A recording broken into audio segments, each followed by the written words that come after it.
Hello, everyone. Good morning. Welcome to the session. In this session, we are going to talk about some best practices for query performance in Druid. So this is me. Hi, everyone. I'm a PMC member. I'm Ji-hoon. I'm a PMC member and committer at Druid, and I'm a software engineer at Imply. I'm spending most of my time to make Druid better. So here is today's agenda. I'd like to first talk about how it processes and stores data, and then I'm going to talk about some common best practices for data modeling and what are the impact of those best practices. And finally, I'm going to talk about a good principle to debug and solve performance issues. So let's get started. So what is Druid? Druid is an analytics database designed for speed. Its main use case is powering BI apps. These animations show Pivot, which is a BI app developed by us Imply. As you see here, Pivot is designed for slice and dice use case. So you don't have to write queries or JSON queries on your own, but you can just interactively drag and drop some dimensions and metrics that you want to see, or you can select some time range that you want to look more closely. Yeah,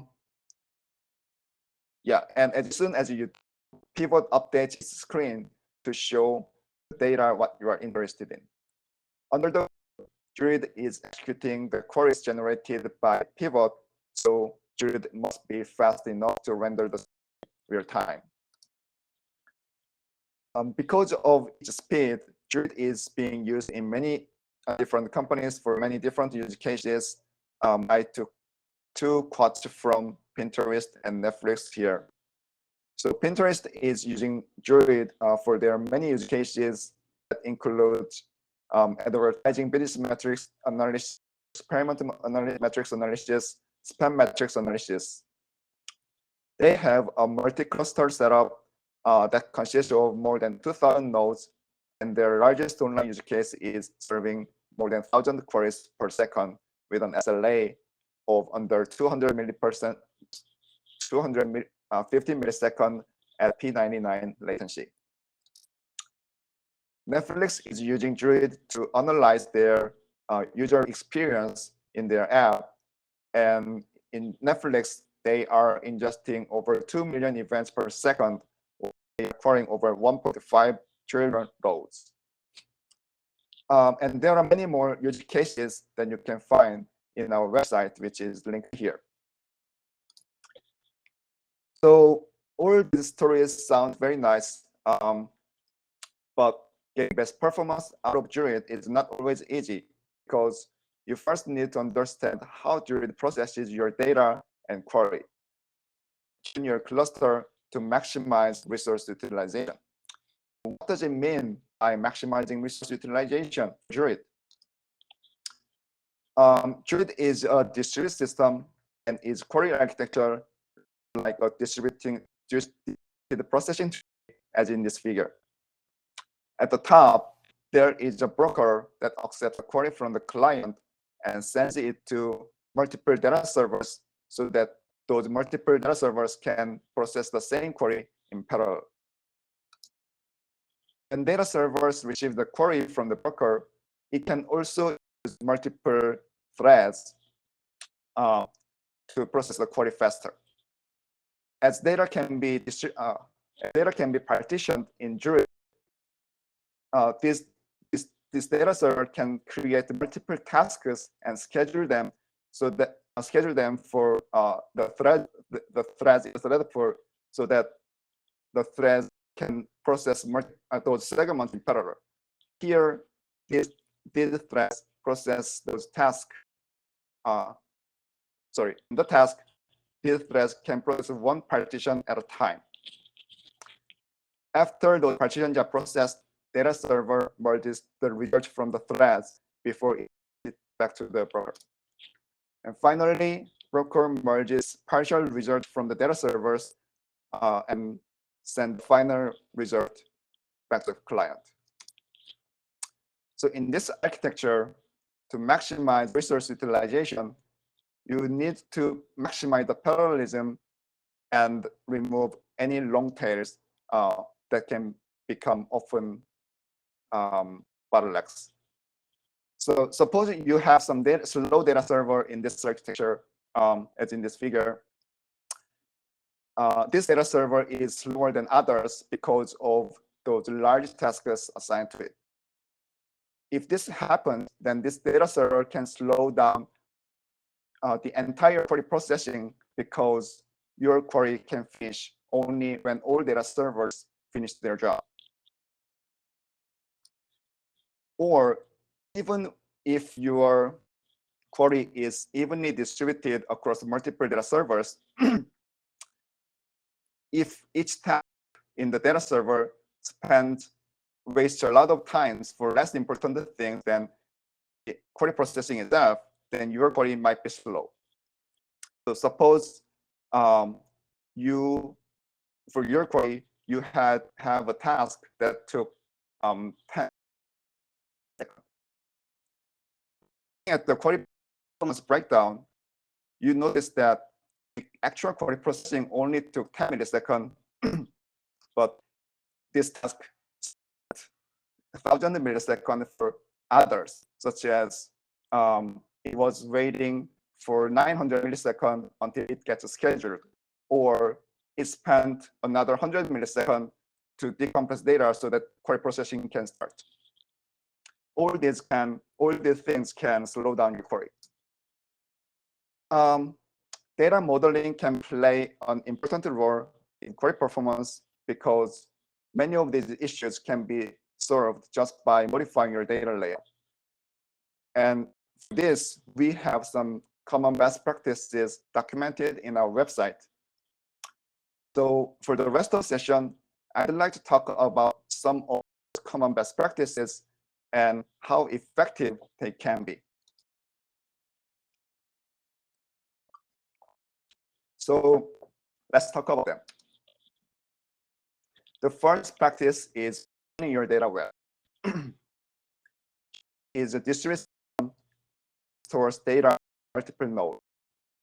And to do so, Druid partition data into multiple segments.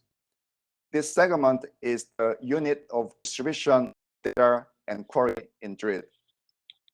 And this partitioning can impact your query performance in various ways. So to understand this, let's talk about a little bit more details of partitioning and how partitioning is actually done in Druid. So when you ingest data into Druid, data is first partitioned into multiple time chunks. This primary partitioning is time-based partitioning.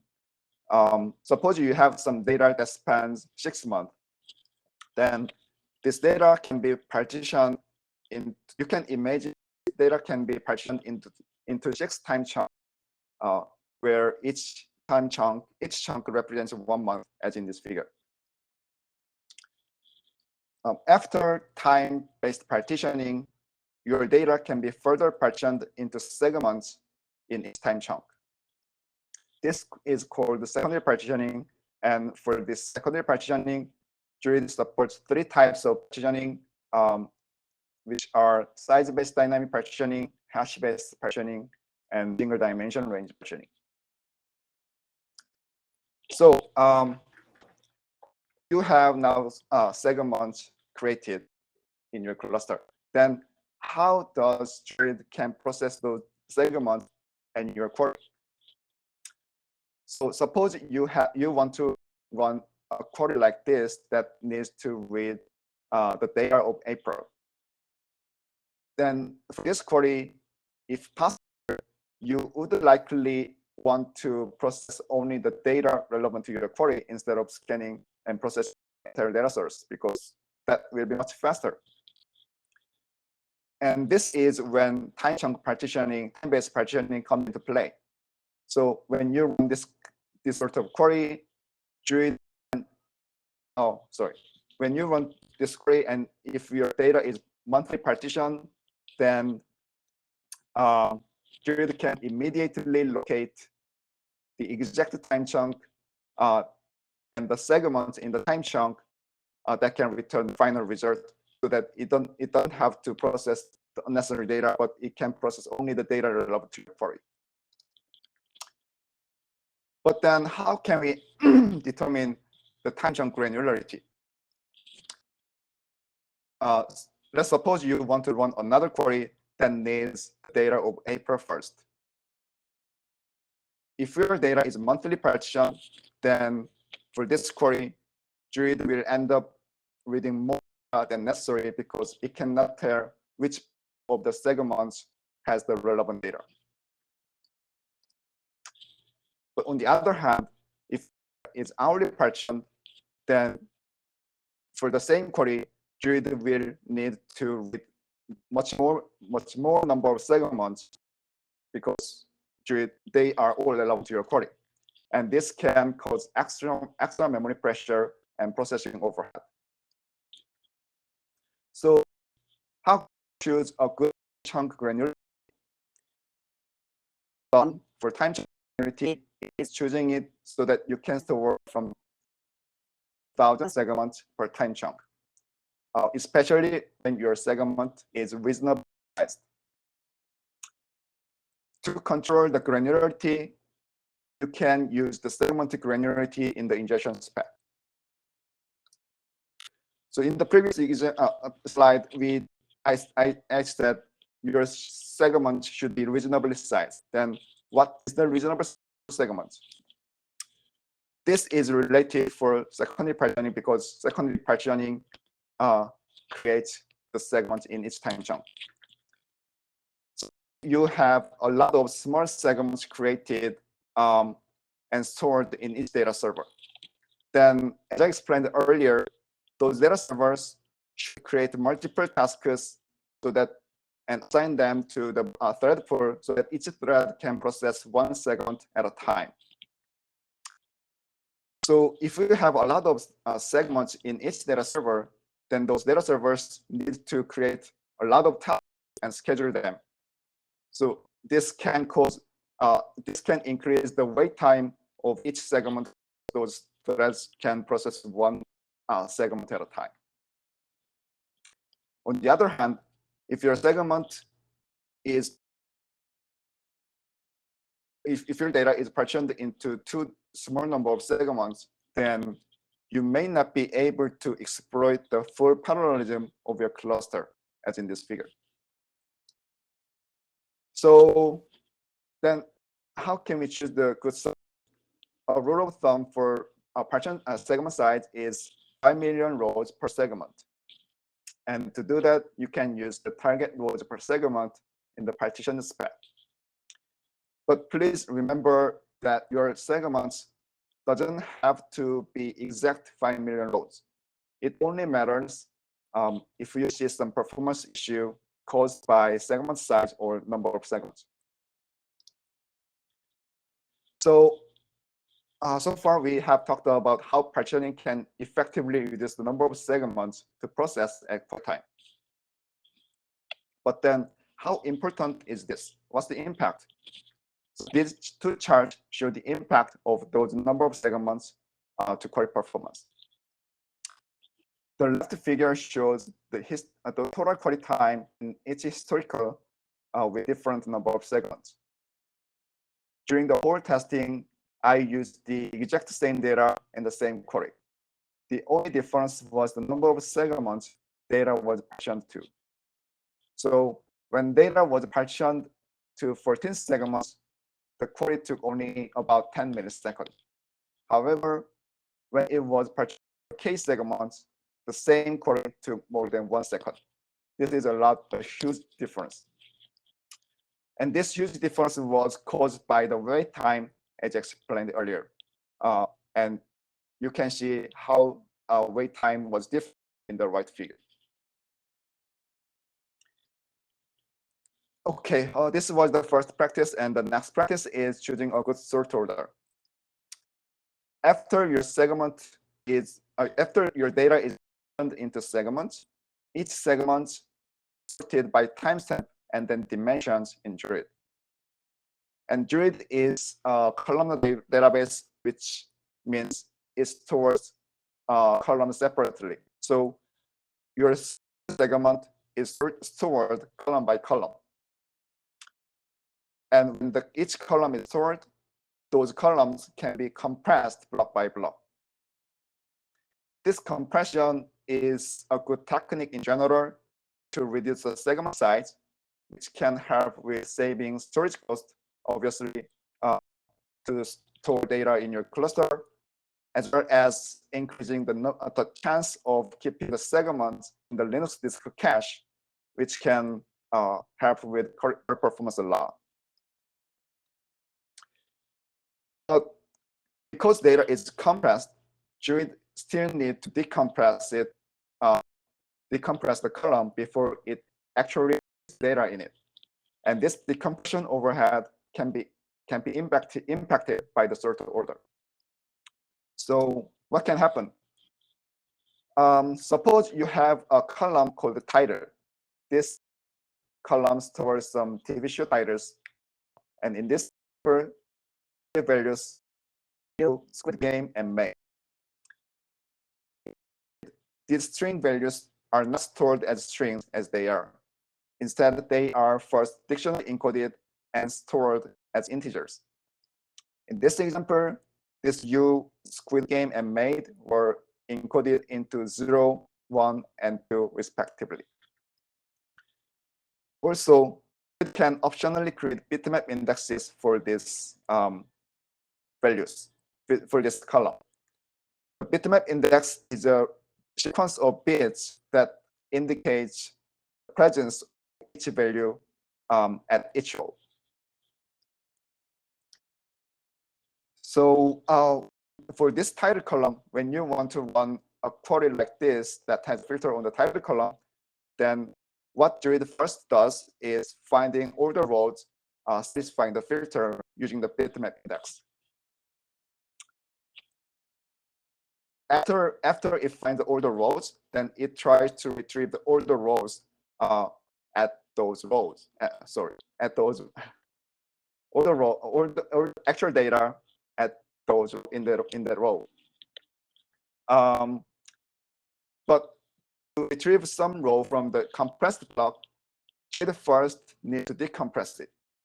So in the worst case, even there is only one row in each block, Druid still needs to read the entire block, decompress it, and repeat this for every block it has to. This can be improved if by changing the sort order. Suppose the column was sorted like in this figure, then Druid would have to read only the second block because all the rows satisfying the filter are stored in the second block. In addition to increasing the benefit of bitmap index, sorted data can help with better compression ratio as well, because sorted data is preferred by all those compression algorithms. So how can you change the sort order? You can use the dimensions list in the dimensions path. If you want to change some sort order, you can change the dimension order in the dimensions list. What's the impact of this sort order? For this test, I created two columns, dimension 0 and dimension 1. 0 was an ideal column. It was completely sorted from the first row to the last row. Dimension 1 was an opposite case. It was completely not sorted, which means in dimension 1, every row has a larger value by 1 than its previous row until it reaches the max value of 8K. Once it reaches the max value, then the next row begins from 0 again. These two dimensions were carefully crafted to simulate high data locality and low data locality in the columns.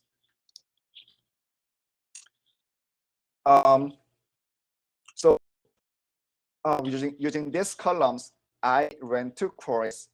One has the filter on the dimension 0, and another has the filter on the dimension 1.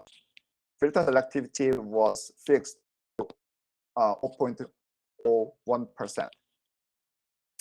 And as you see here, their query performance was very different, significantly different.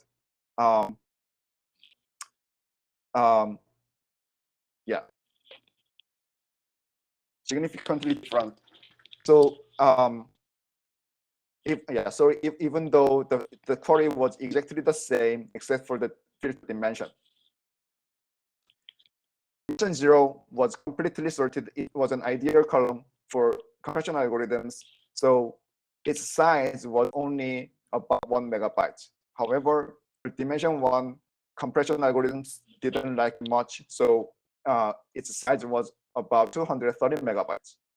So you can imagine that Druid had to read much more data and decompress a lot more blocks, where the dimension was the one compared to on dimension was on the dimension 0. Okay, the next practice is choosing a good dimension type. Today, Druid supports string type and primitive numeric types for dimensions. And these string type and primitive numeric types are stored differently in Druid. For string types, as I explained earlier, dictionary encoding is applied, and those strings are stored as integers. Also, Druid can optionally create bitmap indexes for the string column. However, for numeric types, there's no index created. By default, no encoding is applied as well. For the double and float types or complex types, Druid doesn't support any encoding today. However, for long type, Druid supports a couple of options for encoding, but yeah, we are not going to talk about it here. So because string types and numeric types are stored differently, there is a trade-off you may want to consider when you choose a type for numeric columns. For faster filtering, you want to store those numeric columns as strings so that you can leverage the bitmap index, the usefulness of the bitmap index. However, for faster sequential queries, you may want to use the original type of those numeric columns so that Druid doesn't have to spend time for unnecessary dictionary decoding or bitmap index ordering or ending. So to specify the type of each column, you can also use the dimensions list and the dimensions spec as in this figure.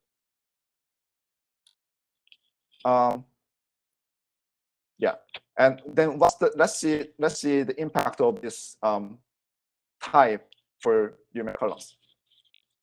So for this test, I created 2 columns, dim string and dim long. These two dimensions stored the exact same data in the exact same order. The only difference was their type in Druid. So as you see here, and I ran a couple of multiple queries with different filter selectivity. And as you see here, when query was highly selective, and which was less, when the selectivity was less than 5%, filtering on dimension string was faster than dimension long because Druid could get some benefit from using bitmap indexes and could filter out all the unnecessary blocks. However, as selectivity increases, Druid still needs to read a lot of data, a lot of blocks. So and this unnecessary dictionary decoding and indirect access via caused more overhead than the benefit of bitmap index. As a result, filtering on dimension long was faster than dim string. Okay, this is the last practice I want to talk about today. The last practice is denormalizing your data before ingest, before you set it to Druid. Druid supports joins since 2018, but it hasn't matured yet. There are a couple of optimal implementations today we have. First of all, when you run a join query, the broker first executes all children queries one by one and materialize their result in their memory. Once all the results are materialized in the broker memory, the broker finally executes the part of the join query. And this is quite not an optimal join query execution because many parts of the join can be parallelized. Also, the join execution engine itself is not fully optimized yet. It's not vectorizable, and it's not utilizing all the column type information. Today, it can be used to choose optimal code path, which are tailored to individual column types. So, so far we have talked about some of the common best practices we have and how effective they can be. Then how can we implement those best practices? All those best practices we discussed today or other best practices that are documented in our website are highly recommended to implement. But implementing them might be different than what you expect and can be a bit trickier because performance is personal. It's a personal problem. Everyone has a different goal, different data, and different workload. Like for example, what could be a good sort order for my data and query set? Answering this question is trickier, especially when your data and query change over time. So I'd like to share a principle that we have been using at Imply to solve those performance issues. This principle starts with setting a reasonable goal. If you see some performance issue, then there should be a clear performance requirement. So the step is clarifying what the requirement is. And if you don't see a clear requirement, then you may not need to solve that problem at all because there's a requirement, probably no one cares about it. So once you clarify the requirement, then the next step is identifying bottlenecks processing process. You will need to collect metrics to get clearer and closer visibility for performance bottlenecks. Druid emits various query metrics for query, in the query processing process, and you may also want to collect low-level metrics as well, such as CPU metrics or disk IO metrics.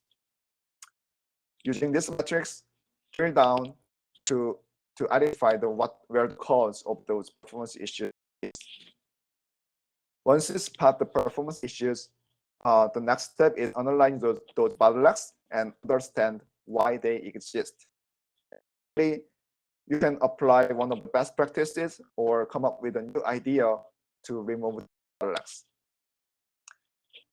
We have been using this principle at Imply for a while and find it very useful because we no longer rely on someone's guess, which often misleads us, but we use a scientific reasoning to find the root cause of the problem.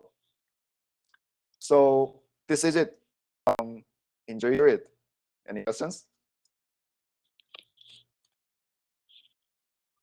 Thank you. I see we have a few questions already. The first question we have is regarding the sort analysis slide. How do you analyze the size of specific columns in a segment? Good question. Yeah. It's a good question. We don't have to measure the column size we don't provide any API or any convenient method to analyze the segment size today. But you can do it if you really want by manually inspecting the metadata of the segment file. So in historical, if you go to historical, or if you download the segment file from the deep storage and uncompress it, then you can find the meta.trd file, or I forgot the exact name, but there are some file starts with meta. That file contains all the size information of each column in each of them. So what I did was decompressing all the files, all the segmented files, and find the meta information, and found all the size information of the particular column I'm interested in, and computed the sum of them. This is I know this is really good this could be really useful information. So probably we will want to add some more convenient method or some API so you can get this information easily. Okay, thank you. The second question we have is, you mentioned that Druid compresses data block by block. How does Druid determine the amount of data being compressed in one block? Oh, actually, the compression block size is fixed by 64K. So no matter what you do, the amount of data can in each block is probably fixed, because Druid today doesn't support some complex types unless you make some custom type on your own. The primitive types supported by Druid today is string, numeric, and numeric types. All the numeric types have fixed size in Druid, and string types are dictionary encoded, and they are stored as string integers, which have the fixed size. So there's always the same number of rows in each block.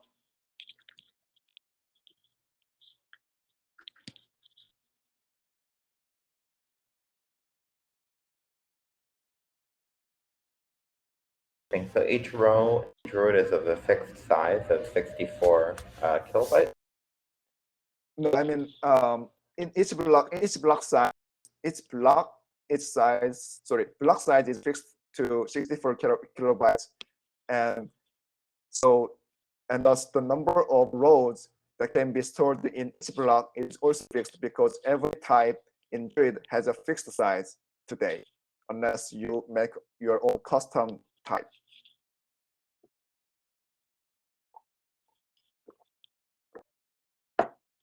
Does it make sense? Another question, I seem to have opened the needle in the haystack here. Where did the 64 block size come from? Is that an artifact of the compression algorithm? That's a good question. So I'm not sure where it's from, but it's hardly coded in Druid, and I suppose it was set a long time ago when Druid became open source. I think it was probably like some people like Gian or Eric did some experiments to find what's the right block size for that, but I have no idea how they came up with the block size of 64K. Well, if anybody has any more questions, please post them. Otherwise, I think we can conclude this session. Thank you. I think there's another question in I think GMB asked the 2 questions. Is it the 2 questions? One question was how to determine the amount of data being compressed in one block, and another is Questions. did I?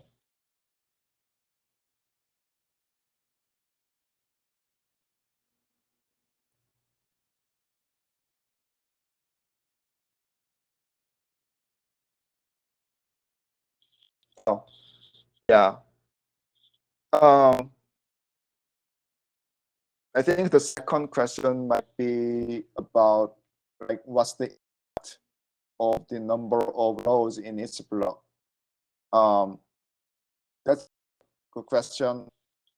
And also related to other questions like of the block size, the fixed block size. I can imagine the impact. There could be some impact of the number of rows per block, because to process data, you need to decompress each block and process it. You need to decompress the block first before you read it. You read data in it. So if you have more data in each block, then it also depends on the query pattern, I guess, because if you mostly use some sequential scan queries, then it doesn't probably matter much how many rows are in each block. You can just read block one by one, decompress it, and just read the data. But if you need to do some random access for particular rows in each block, then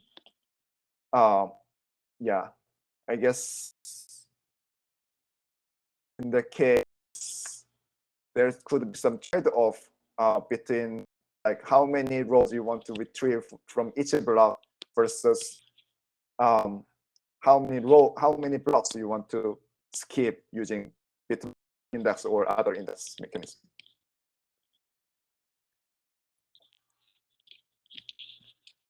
I think we have any more questions. Jihoon, thank you for your time and excellent presentation. Thank you for hosting this talk. Have a good day, everybody.